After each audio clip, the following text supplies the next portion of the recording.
तो चाची का लड़का होता ना तो सीओ को लेके बाजार में फेंक देता। सही बोल रहे हैं। ऐसा सीओ को बिल्कुल ना सरकार के सिस्टम में बैठने का अधिकार है, ना अंचल कार्यालय में बैठने का अधिकार है, कहीं अधिकार नहीं है। उनको झाड़ियों में रहने का अधिकार है, उसको जेल के सलाखों के पीछे रहने का अधिकार है। और आज हम ये कह रहे हैं, यही इसीलिए हम बार बार कह रहे हैं बोल्ड सांसद चुनिए, कसम से बोल दे रहे हैं। अगर जयराम महतो गिरिडीह लोकसभा चुनाव जीता ना तो उसका प्रभाव रांची में दिखता, और चुनाव जीत जाते ना तो वो नगरी का सीओ का ये हिम्मत नहीं होता। हम चुनाव सांसद बनने के लिए मलाई खाने के लिए नहीं आए हैं। हम छात्रों जो डरे समय छात्र उनको हिम्मत देने के लिए आए हैं। जिस दिन हम किसी सीट से चुनाव जीतेंगे वहां वह छात्र रहे चाहे किसान रहे, वो थाना में जाने के लिए डरेगा नहीं, वो बीडीओ के कार्यालय में जाने के लिए नहीं डरेगा। हम उनको निडर बनाने के लिए आए। अगर हमको चुनाव ठीक है तो फिर टाइगर विल डुमरी लड़ेंगे, टाइगर विल रिप्लेस टाइगर। दर्शन रहा, चूक कहाँ लग रहा है कि हुआ? जीत का एक तरीके से दहलीज पर आकर जयराम कहाँ पिछड़ गए? हाँ बिल्कुल, हमें लगता है 60 से 70 हजार वोट अगर आ जाते तो हम लोग चुनाव को 10-15 हजार से जीत जाते हैं। और वही हम लोग का टारगेट था कि चुनाव को लगभग जीत की स्थिति में लोग आ जाएंगे। लेकिन हमें चूक रह गई कि हम लोगों ने राजनीति किया, बाकी लोगों ने कूटनीति और साजिश और षड्यंत्रों का सहयोग लिया, और हम लोग ऐसा कर नहीं पाए। जबकि चुनाव में राजनीति का पार्ट होता है कूटनीति, उसमें हम लोग विफल रहे। हमारे पास कूटनीति नहीं थे, कूटनीति को जानकार लोग नहीं थे, और अगर हम लोग जानकार भी थे तो कूटनीति को लेना उचित नहीं समझा। और सबसे महत्वपूर्ण जो विषय रहा वो ये रहा कि जो 10 दिन हमारा नुकसान हुआ, जिसमें हम अपने प्रत्याशियों के पक्ष में भी नहीं जा पाए, वो 10 दिन हम अपने लिए भी समय नहीं दे पाए।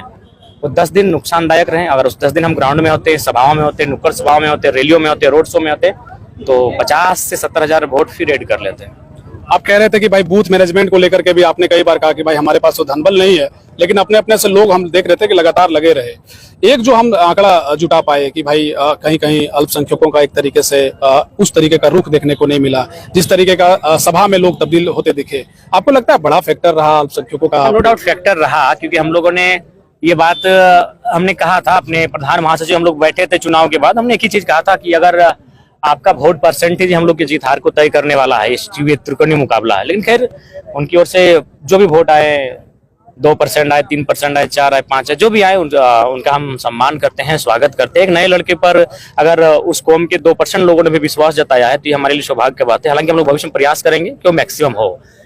अभी आप जब समीक्षा कर रहे हैं गिरिडीह लोकसभा को लेकर विशेष तौर पर कर रहे हैं, लेकिन आपके जो अन्य प्रत्याशी हैं उनका भी जबरदस्त परफॉर्मेंस देखने को मिला। हजारीबाग में तकरीबन 1,57,000 के आसपास, 1,32,000 के आसपास रांची, और सबसे दिलचस्प बात तो एक कोडरमा में भी देखने को मिला, जहां प्रोफेसर जयप्रकाश वर्मा, एक बड़ा नाम है, विधायक भी रह चुके हैं, वो बड़ा फैमिली बैकग्राउंड रहता है, वो 4 नंबर पर चले गए, जबकि मनोज यादव तीसरे नंबर पर वहां पे दिखाई दिए। एक दिलचस्प बात यह भी है कि जितना वोट से सीता सोरेन तकरीबन 22,000 के आसपास वोट से आ रही है, 19,000 के आसपास आपके भी कैंडिडेट ने वोट लाया। तो उन लोगों के लिए क्या समीक्षा आप लोग कर रहे हैं लोकसभा के स्तर पर? तमाम हर जगह समीक्षाएं हो रही है, क्योंकि हम लोग विधानसभा चुनाव लड़ना है। उसी वोट को हम लोग विधानसभा में आधार मानेंगे ना। आखिर लोग हम लोग का हौसला बुलंद क्यों है गिरिडीह में? क्योंकि हम लोग 2 सीटों पर बढ़त है। मथुरा प्रसाद महतो ओवरऑल सेकंड है, लेकिन सीट उनका एक ही रहा, केवल वो टिंडी में ही लीड कर पाए। तो हम लोग का हौसला बुलंदी में भी बहुत ज्यादा अंतर, बिल्कुल 1,000 से लीड किए हैं। और हम लोग डुमरी में उनको लगभग 35,000 वोटों से पछाड़े हैं, दोनों प्रत्याशियों को 35-40 हजार वोटों से पछाड़े हैं। तो आज चुनाव हार के बाद भी हम लोग जीत क्यों मान रहे हैं? कि हम लोग 2 विधानसभा में लीड किए, 2 विधानसभा में हम लोग 50,000 से अधिक गए, 1 विधानसभा में 50,000 के आसपास रहे। बस गिरिडीह में चूंकि शहरी क्षेत्र था और शहरी जो मुद्दे थे उनको हम लोग शायद पढ़ नहीं पाए, और मुद्दों पर हम लोग रोड मैप नहीं तैयार कर पाए। शायद त्रुटि हुई, लेकिन उम्मीद करते हैं जैसे जैसे समय बढ़ेगा शहर के लोग भी स्वीकार करेंगे और शहर के लोग भी आशीर्वाद देंगे। लोकसभा के बाद निगाहें विधानसभा को लेकर के है।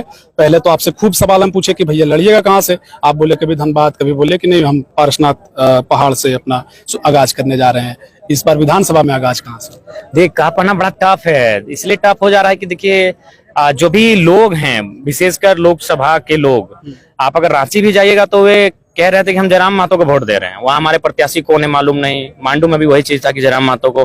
तो ओवरऑल 10-15 सीटें हैं जहां लोग चाहते हैं कि हम चुनाव लड़ें। तो ऐसा बहुत विकट परिस्थिति में आके हम खड़ा है। तो ऐसी परिस्थिति में गिरिडीह जो लोकसभा है वहां से तो एक सीट हमको लड़ना ही पड़ेगा। हम माना जा रहा है, क्यास लगा जा रहा है कि आप डुमरी लड़ सकते हैं।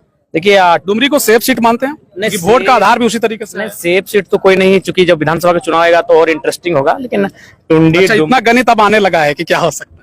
हाँ देखिए, मोटा मोटी मान के चलिए गिरिडीह लोकसभा में 4 सीटों पर मैंने चर्चा परिचर्चा हो रहा है। गिरिडीह और बागमारा को छोड़ दिया जाए तो बाकी टुंडी, डुमरी, गोमिया और बेरमो, इन 4 सीटों से मेरे नाम का चर्चा हो रहा है कि आप यहाँ से चुनाव लड़िए। तो 4 सीटों पे तो चुनाव लड़ना संभव नहीं है, 2 ही सीटों पे लड़ेंगे। तो अब वो फाइनल समय ही तय होगा। बाकी हम लोग तैयारी, जो भी हमारे प्रत्याशी होंगे संभावित, उनको हिंट दे दिया जाएगा कि आप फील्ड में चले जाइए, अगर हम वहां से लड़ते हैं तो बस उस समय आपको बैकअप करना है।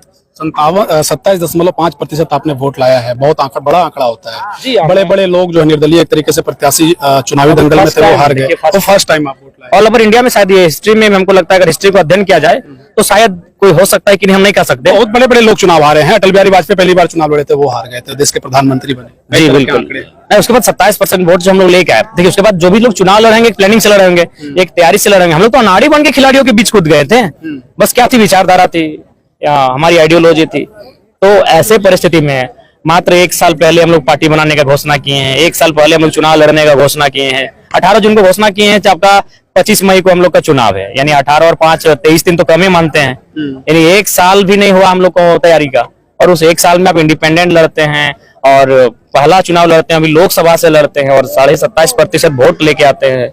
ये गर्व का विषय है। हम तो चुनाव वोट हम लोग तो जीत के लिए थे, और जीत जाते तो और ही नया इतिहास बनता।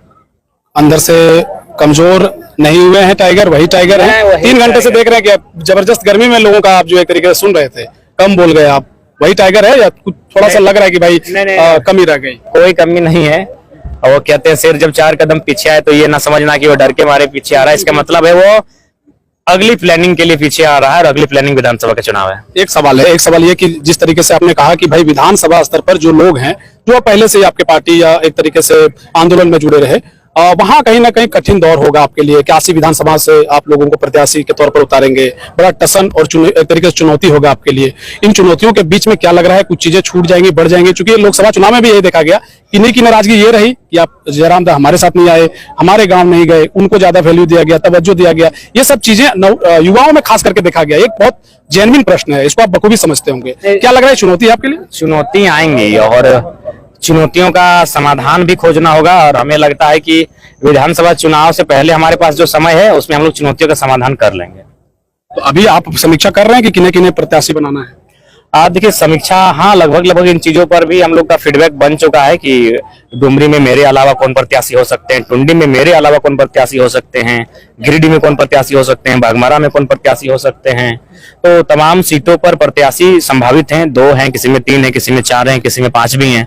तो संभावित प्रत्याशी हैं हमारे पास। अब उनमें एक समन्वय बनाया जाएगा और उसमें से एक को तय किया जाएगा। ईवीएम का 12 नंबर खोजने में बड़ा एक तरीके से हम लोग वोट करने के लिए गए थे, 12 नंबर में ईवीएम मशीन है भाई, आप वहां बटन दबा रहे हैं। सिंबल आप लोगों को पहुंचाने में बहुत दिक्कत हुआ होगा। और आप चूंकि जब आप चुनाव लड़ेंगे, जाहिर सी बात है आपको एक सिंबल, चूंकि 27.5% आपने वोट लाया है, रजिस्ट्रेशन एक तरीके से जेल कैम का हुआ है, सिंबल का क्या एक तरीके से आधार है? क्या आप लोग के जो रणनीतिकार हैं देख रहे हैं 1 महीना में हम लोग का सिंबल और पार्टी का कंफर्मेशन रजिस्ट्रेशन हो जाएगा, और जो विधानसभा जब चुनाव लड़ेंगे तो हमारा सिंबल पहले से अलॉटमेंट रहेगा और हमें कोई असुविधा नहीं होगी। ऊपर में होगा, 5 में होगा, 6 में होगा, ये 12 नंबर सही बात है, कंफ्यूज हुआ है।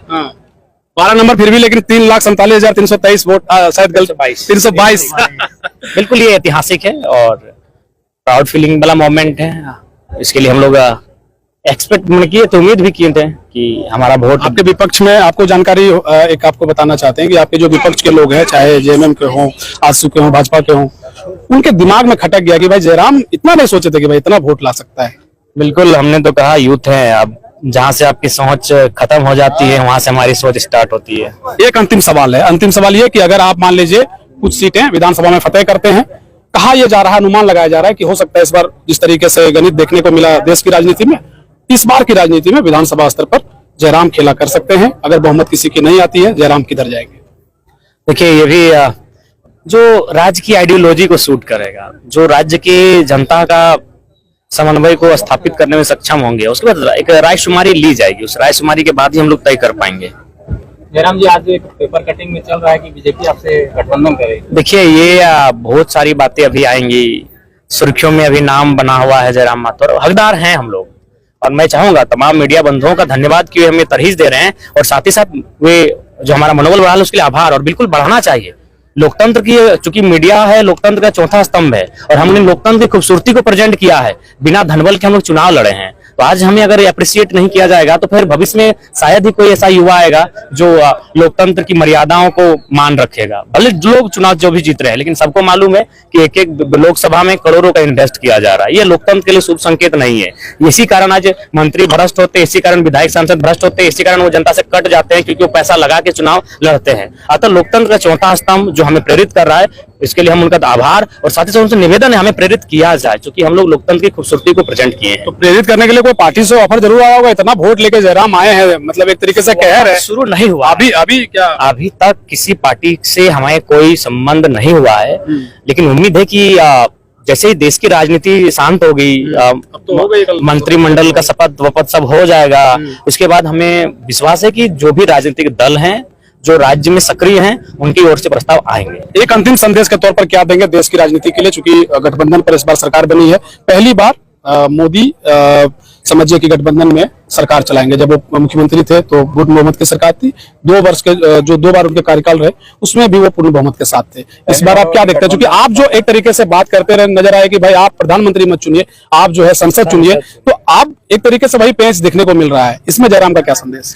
देखिए, सबसे पहली बात, जो देश की सरकार है उनको हम शुभकामनाएं देंगे और उनसे अपेक्षा करेंगे, हम भी एक यूथ हैं, जो यूथ की समस्या है पहले उसका समाधान हो। यूथ बेरोजगारी से परेशान है, यूथ कहीं ना कहीं आज बहुत ज्यादा हतोत्साहित है, नर्वस हैं, तो इसलिए रोजगार का साधन का सृजन किया जाए, उद्योग कैसे बढ़िया लगेंगे, उस पर कैसे बात होगी, हमारा जो महंगाई वो कैसे नियंत्रण होगा, इन चीजों पर बात होगी। मैंने इंडिया को इंडिया रहने दिया जाए, इंडिया को अडानी में तब्दील ना किया जाए, यही हमारी केंद्र सरकार से निवेदन होगी। जयराम जी, जैसे डुमरी में देखा जाए, डुमरी विधानसभा की तो देखेंगे तो प्राकृतिक रूप से जो यहाँ पे टाइगर जगन्नाथ महतो जी थे, वो भी टाइगर के नाम से जाने जाते थे, और अभी वर्तमान में ट्रांसफर हुआ है, अब आपका उदय है, तो और आपने भी कहा कि जनता मुझे जहां से चाहेगी हम चुनाव लड़ेंगे, तो 90,000 जनता तो कह दी है कि डुमरी से हमने प्यार दिया है। ठीक है, तो फिर टाइगर डुमरी लड़ेंगे, टाइगर विल रिप्लेस टाइगर। और एक अंतिम सवाल लेना चाहेंगे, ये सवाल जवाब ले लीजिए आप, जब आप इनका फाइनल ले। देखिए, अगर जनता तय करेगी तो निसंदेह डुमरी क्या है, तय कर दिया है, 90,000 वोट दिया तो तय तो कर दिया है। ठीक है, वो लोकसभा 55 में रोक दिया, लोकसभा के लिए उन्होंने दिया था, अब विधानसभा के लिए वो रायशुमारी कर लेंगे। एक अंतिम सवाल लेना चाहेंगे, वो जो रांची वाला जो नगरी वाला जो सीईओ का जो मामला आ रहा है। हाँ बिल्कुल, ये बिल्कुल उस सीईओ को बर्खास्त करना चाहिए, उसका सारा जो सीईओ के पीरियड में जितना पैसा सैलरी मिला है सबको जब्त कर लेना चाहिए, उसको वापस उसी हाल में छोड़ देना चाहिए जिस हाल में उसने सीईओ बनना प्रारंभ किया था।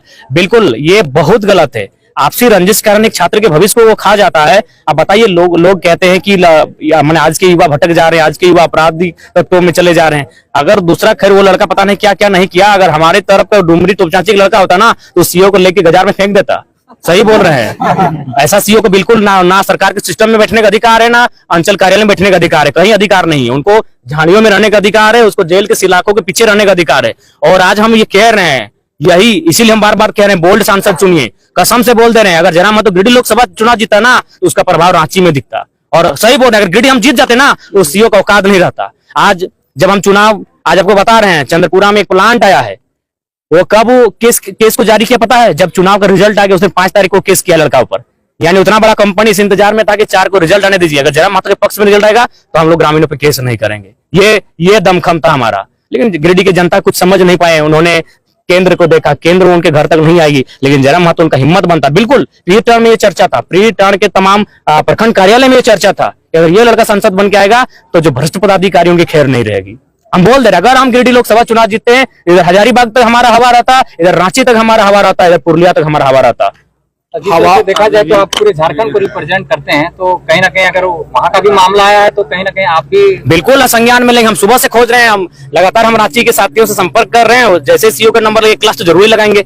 उनके बाप का झारखंड नहीं है, झारखंड बिरसा के शहादत से मिला है, झारखंड निर्मल के शहादत से बना है, और यहाँ सीईओ मलाई मारने के लिए आए, वैसे सीईओ की खैर नहीं होगी, चाहे वो कोई रहे। लड़ाई आर पार की लड़ने के लिए आए हैं, नहीं तो अगर हमको सांसद विधायक बनना होता तो हम किसी पार्टी में चल जाते, सांसद भवन में हमारा अभी मतलब शपथ ग्रहण होता। हम आए हैं झारखंड के लोगों के जो डर है उस डर को बदलने के लिए, और लिख दिए जिस दिन हम लोग चुनाव जीतेंगे ऐसे भ्रष्टाचारी लोगों का कहीं जगह नहीं होगा, झाड़ियों के पीछे होंगे वो। मतगणना केंद्र के दिन, जिस दिन मतगणना हो रही थी, मतगणना जिस दिन हो रही थी, उस दिन आपके जो समर्थक थे, कहा गया कि जयराम के समर्थकों